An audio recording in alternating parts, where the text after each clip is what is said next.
मधुरंजन जी की कविता का पाठ मैं करती हूँ।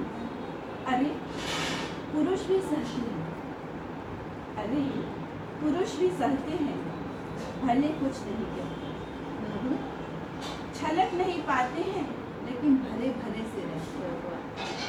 जीवन भर ये सहते हैं पर उफ मुंह से न कहते। सिर पर भार सदा से लादे, भार उसे न कहते। आड़ बने ये रहते हैं, आड़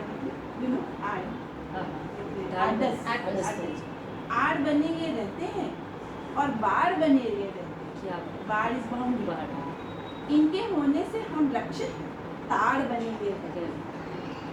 कभी न दिल के कहते हैं ये सदा सभी के सहते हैं, पर इन पर कोई क्यों नहीं लिखता, ये भी तो सब सहते हैं। अरे पुरुष भी सबसे बहुत अच्छा।